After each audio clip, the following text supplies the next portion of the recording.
menyebutkan dulu apa itu ilmu ekonomi. Masih ingat tidak? Itu pengertiannya kemarin sudah dijelasin. Ya. Jadi ilmu ekonomi itu adalah ilmu yang mempelajari tentang bagaimana memenuhi keinginan manusia yang tidak terbatas, sedangkan alat pemuasnya terbatas. Jadi maksudnya di sini kita dilatih untuk memilih dan mengatur barang dan uang yang kita miliki sebaik mungkin. Oke. Kemudian untuk pengertian permintaan, pasti sudah tidak asing kan permintaan dalam ekonomi. Baik, permintaan adalah jumlah barang atau jasa yang ingin dan mampu dibeli oleh konsumen untuk tingkat harga dan dalam periode tertentu. Nah, jadi dalam permintaan ini tidak hanya menggambarkan kebutuhan ataupun keinginan dari saja, tetapi juga mencerminkan bagaimana seorang konsumen itu mampu membeli barang tersebut. Jadi dengan kata lain, permintaan adalah suatu barang muncul ketika konsumen memiliki 3 alasan.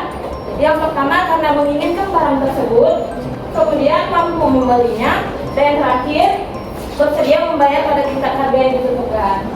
Kemudian untuk bunyi hukum permintaan. Bunyi hukum permintaan yaitu jika harga suatu barang itu naik, maka jumlah permintaan juga akan turun. Sebaliknya, jika harga suatu barang itu turun, maka jumlah permintaannya akan meningkat. Nah, untuk contoh pembuatan kurva permintaannya, Rani mencoba membuka usaha jualan pulpen dengan membelinya di toko terlebih dahulu. Jadi usaha dengan pembelian pertama 10 pulpen. Coba buat kurvanya ya. Di sini price, sini quantity. Nah, pada pembelian pertama, Rani membeli 10 pulpen dengan harga 12.000. 10 pulpen. Kemudian pada pembelian kedua, Rani membeli 20 pulpen, harganya 11.000. Pembelian selanjutnya, pada harga yang lebih murah, 10.000, Rani membeli lagi 30 pulpen.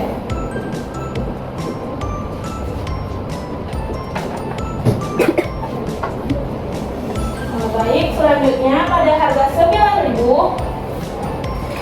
Rani membeli lagi menjadi 40 pulpen. Dan yang terakhir, pada harga 8.000, Rani membeli sebanyak 50 pulpen. Nah, dari sini dapat kita tarik garis kurvanya. Kalau permintaan ditarik dari kiri atas menuju ke kanan bawah. Pembahasan selanjutnya akan saya serahkan kepada Bu Fitri. Silakan. Baik, selanjutnya kami lanjutkan materinya, yaitu ada faktor-faktor yang mempengaruhi permintaan. Kira-kira ada yang tahu nggak faktornya apa aja? Jadi kalau di PPT ada sekitar 6 faktor yang mempengaruhi permintaan. Yang pertama ada harga barang itu sendiri. Jadi semakin tinggi harga suatu barang, maka akan semakin sedikit pula permintaan. Jadi kalau harga barang itu mahal, jadi permintaannya jadi rendah juga. Sedangkan sebaliknya kalau harga barangnya murah, permintaannya juga semakin signifikan. Kemudian ada tingkat pendapatan. Kemudian tingkat pendapatan ini dia saya kasih contoh misal seperti di Aceh ini. Kalau di Aceh kan gaji UMR mungkin kurang lebih 3 juta ya, 3 juta kalau di Aceh. Jadi sedikit orang Aceh yang melihat barang branded seperti Channel dan sebagainya, karena itu harganya melampaui 3 juta harga channel branded itu. Jadi untuk di daerah Aceh sedikit permintaan untuk orang-orang yang membeli barang branded. Kemudian yang ketiga ada harga dari barang lain. Nah, ini sama juga contohnya seperti barang branded tadi. Jadi kalau di Aceh, nah itu kasih contoh di Aceh aja ya. Kalau di Aceh ketimbang beli barang seperti Channel, Louis Vuitton, tas dan segala macam, kita lebih mending beli barang yang harganya lebih murah tapi dia juga kualitasnya bagus, misal seperti Bostanten ataupun Mosdom seperti itu yang harganya lebih rendah seperti itu kan. Relate pasti ya sama anak-anak semua. Kemudian selanjutnya keempat, ada selera atau preferensi. Jadi kalau selera ini biasanya dia terkait sama tren. Misalnya seperti di TikTok ataupun di Instagram, kita lihat misalnya lagi tren orang pakai celana cutbray. Jadi karena lagi tren, jadinya permintaannya meningkat. Ataupun seperti sekarang ibu lihat lagi banyak orang pakai kayak bunga itu ditaruh di tas sekarang itu. Pada tahu nggak? Jadi karena sedang tren, jadi meningkat permintaan untuk cap bunga itu. Kelima ada jumlah penduduk. Jadi ketika jumlah penduduk di suatu daerah itu sedikit, maka permintaan tidak sedikit karena orangnya sedikit. Sebaliknya juga kalau di suatu daerah itu orangnya banyak, ya permintaannya juga jadi banyak. Kemudian ada yang terakhir, ukuran dari pasar. Jadi kenapa ukuran pasar ini mempengaruhi? Contohnya mungkin ibu bisa kasih tahu seperti Shopee sama Tokopedia. Jadi kalau kita sebagai penjual mau menjual barang, kita bakal lebih memilih untuk menjual di Shopee karena Shopee lebih besar ya, kalau kita bilang dia lebih besar, orang lebih mudah untuk berbelanja di Shopee ketimbang di Tokopedia. Jadi apabila kita sebagai penjual mau menjual, kita pasti lebih memilih untuk jual di Shopee saja dibandingkan ke Tokopedia gitu kan, karena pasti permintaannya bakal lebih banyak di Shopee seperti itu. Mungkin sekian dari ibu, selanjutnya ibu serahkan ke ibu. Baik, di sini saya akan menjelaskan tentang pengertian penawaran.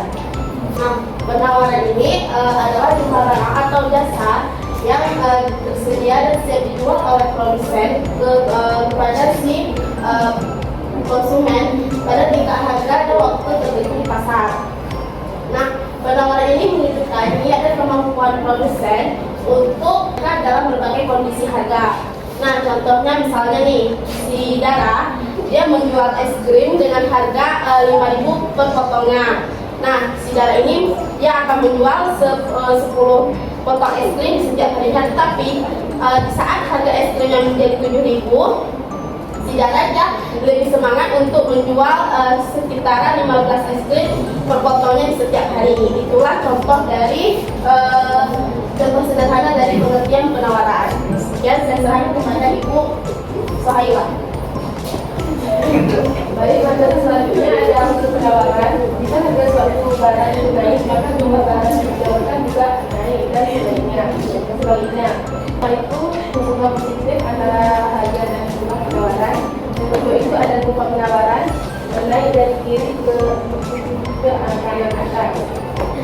Terus selanjutnya saya serahkan kepada Ibu. Nah, untuk contoh pembuatan kurva penawaran hampir mirip seperti tadi ya, cuman kalau kurva penawaran itu ditarik dari kiri bawah menuju ke kanan atas. Contohnya dapat dilihat pada saat harga permen KW 3.000, Rani mendapatkan 5 permen. Pada saat harga 4.000, Rani mendapat 10 permen. Pada harga 5.000, si Rani memperoleh 15 permen.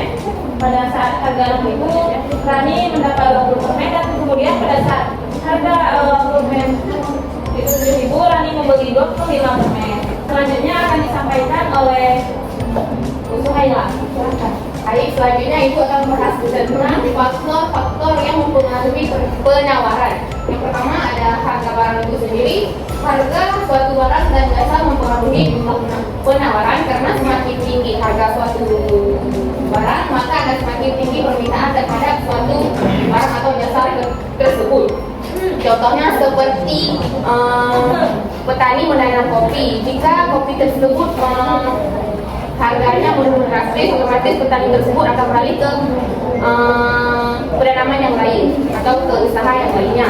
Yang kedua itu ada harga barang lain, yang dimana tingkat penawaran juga dipengaruhi oleh harga barang lain, terutama barang yang sifatnya komplementer, kelengkapan, dan barang yang bersifat substitusi pengganti. Jika harga barang komplementer naik, maka penawaran terhadap barang akan semakin meningkat. Juga sebaliknya, jika upah buruh di pabrik tekstil meningkat, perubahan tekstil mungkin akan mengurangi produksi atau kenaikan harga untuk menjaga profit tersebut. Dan yang ketiga ketiga itu ada kemajuan teknologi. Adanya teknologi tertentu memudahkan produsen dalam memproduksi barang dan jasa dengan cepat. Itu contohnya seperti sekarang di restoran-restoran di Hasa, sepertinya ibu melihat anak ibu pergi ke restoran tersebut seperti Kela, Muiza dan Nara. Di sana kan menggunakan robot. Boleh ibu minta tolong jelaskan gimana cara pelayanan tersebut? Kela, coba Kela. Dibanding pelayanan robot lebih enak sama apa? Terus pelayanan pekerjaan sama manusia, karena kalau sama robot itu dia jalannya kan pelan, nggak bisa cepat. Habis itu kan cuma bisa dalam situ kita harus ambil sendiri. Tapi kan kalau misalnya karyawan atau manusia itu kan bisa disesuaikan. Itu untuk pelayanannya itu juga lebih cepat sama lebih pelan. Kasih Dara. Selanjutnya ada perkiraan harga di masa yang akan datang. Prediksi harga barang dan jasa di masa depan bisa diperkirakan lewat beberapa faktor tertentu. Jika suatu barang diperkirakan harganya akan naik, maka produsen akan menurunkan jumlah barang yang ditawarkan karena tidak laku. Begitu juga sebaliknya, jika barang diprediksikan akan turun harganya, maka penawaran akan ditingkatkan. Itu contohnya seperti jika produsen beras memperkirakan harga beras akan turun akibat panen yang melimpah. Mereka mungkin meningkatkan penjualan beras sekarang untuk menghindari kerugian yang lebih besar untuk kedepannya. Dan selanjutnya ada jumlah produsen. Jika jumlah produsen meningkat, barang yang bisa ditawarkan akan menjadi lebih banyak. Hal ini juga berlaku untuk sebaliknya. Jadi ketika beberapa produsen memutuskan berhenti berjualan, jumlah barang yang dapat ditawarkan akan ikut berkurang. Kita mau ice breaking ya, karena kan sudah setengah jam dari jam pelajaran ini. Jadi mau semuanya berdiri. Berdiri semuanya. Kita mau kalau kaki saja. Yang kalah itu kasih soal. Jadi harus fokus semuanya ya. Nyanyi semuanya ya. Coba. Lutut kaki. Ulang semuanya ya. 1, 2, 3. Kepala, pundak, lutut kaki, lutut kaki. Kepala, pundak, lutut kaki, lutut kaki. Soal ya. Soalnya. Jadi ini mulai sama materi ibu. Faktor yang mempengaruhi permintaan. Ayo, kamu sebutkan satu aja boleh deh. Harga barang, coba kita cek. Harga barang lain. Oh iya, ada ya. Baik, sekian dari ibu. Assalamualaikum. Jawab perhatiannya anak-anak, kita harus fokus. Kemudian untuk materi, keseimbangan pasar akan dijelaskan oleh Bu Putri. Silakan Bu.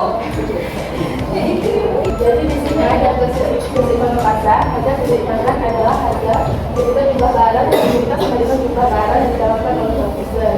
Jadi ada ini menciptakan keseimbangan antara permintaan dan penawaran.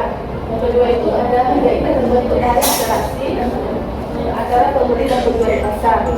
Yang ketiga itu ada titik keseimbangan melihat dari pertemuan kurva permintaan dan penawaran. Selanjutnya saya serahkan kepada ini. Baik, tadi kan udah dikasih semua ya, baik permintaan, penawaran, guys. Tapi semua udah pada tahu guys. Jadi ibu mau satu orang maju ke depan jelasin apa itu permintaan dan penawaran. Ada yang mau nggak? Kalau nggak ada ditunjuk nih.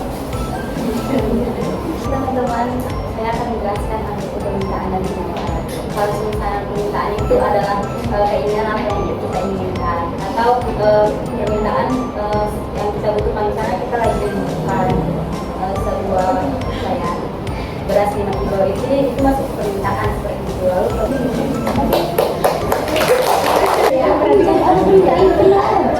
adalah dua konsep dasar lingkungan. Kami menjelaskan bagaimana harga dan barang berdasar tersebut di pasar. Permintaan menunjukkan keinginan dan kemampuan konsumen untuk membeli, sedangkan penawaran menunjukkan keinginan dan kemampuan produsen untuk menjual. Untuk permintaan menyatakan bahwa semakin tinggi harga, semakin sedikit jumlah barang yang diminta. Contohnya tadi barang branded yang dari luar negeri, itu kan nggak ya terlalu mahal untuk kita ya. yang UMR-nya di bawah. Maka sebaliknya, semakin murah harganya, semakin banyak yang mau, kan? Baik, kita kembalikan sama semua baca. Kita kan sudah mendengarkan nih materi dari pertama, tentang permintaan, penawaran, dan lain.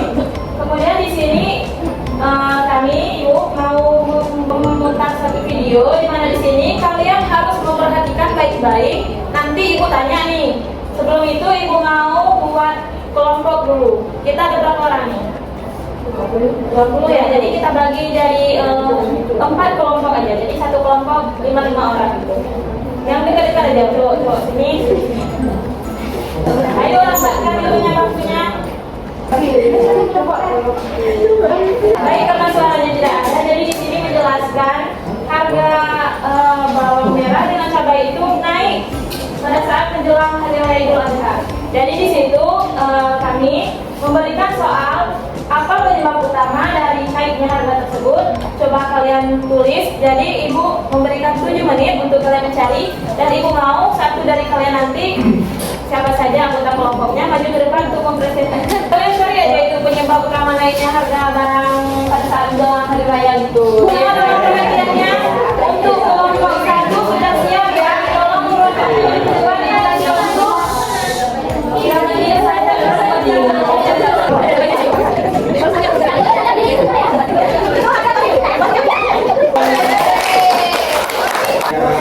coba kalian sebutkan kira-kira apa penyebab yang utama dari kenaikan harga cabai dan bawang merah di saat menjelang hari raya Idul Adha, karena peningkatan permintaan yang tinggi, juga kebutuhan masyarakat untuk memasak hidangan khusus Idul Adha. Jadi kalau permintaan semakin tinggi, maka harga itu semakin naik. Nah, tadi kan cabai. Cabai kalau banyak orang beli, ya, 1 kilo itu kita kira ya itu dulu ya 30.000 bulan lalu. Sekarang 1 kilo itu udah 70.000. Karena apa? Karena permintaan semakin banyak.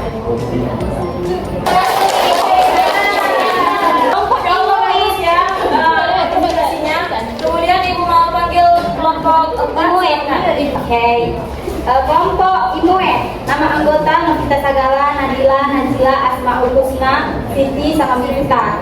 Coba kalian sebutkan kira-kira apa penyebab utama dari kenaikan harga cabai dan bawang merah di saat menjelang hari raya Idul Adha. Yang pertama itu ada peningkatan permintaan. Jadi kalau misalnya hari raya itu pasti banyak yang mau masak, banyak masak rendang, masak lontong, masak segala macam. Jadi memerlukan bahan baku cabai. Jadi permintaan itu karena mau masak-masak ya Bu. Nah, kedua itu ada distribusi terganggu. Jadi kalau misalnya hari raya itu banyak aktivitas terganggu karena mau mudik, mau jalan-jalan seperti itu. Lalu cuaca atau musim panen. Jadi teman-teman kalau misalnya cuacanya jelek, jadi panennya bisa terganggu, jadinya bahan-bahan bakunya itu banyak berkurang karena terganggu begitu. Lalu ada penimbunan oleh spekulan. Jadi biasanya kan mau menjelang hari raya itu banyak orang-orang pajak atau penjualan pajak itu menimbun bahan-bahan baku seperti bawang sama cabai merah. Biar apa? Dan pada saat Idul Adha mereka menjualnya dengan harga yang lebih tinggi seperti itu. Terima kasih Ibu. Juga ya presentasinya. Jadi hari ini setelah berakhirnya semua kegiatan dari awal sampai akhir, harapannya kita dapat ilmu dan manfaat dari apa yang kita pelajari. Semoga apa yang kita pelajari dapat menambah pengetahuan kita. Amin. Baik, di sini Ibu Mada dan ibu lainnya mengucapkan terima kasih atas perhatiannya. Kami akhiri. Wassalamualaikum warahmatullahi wabarakatuh.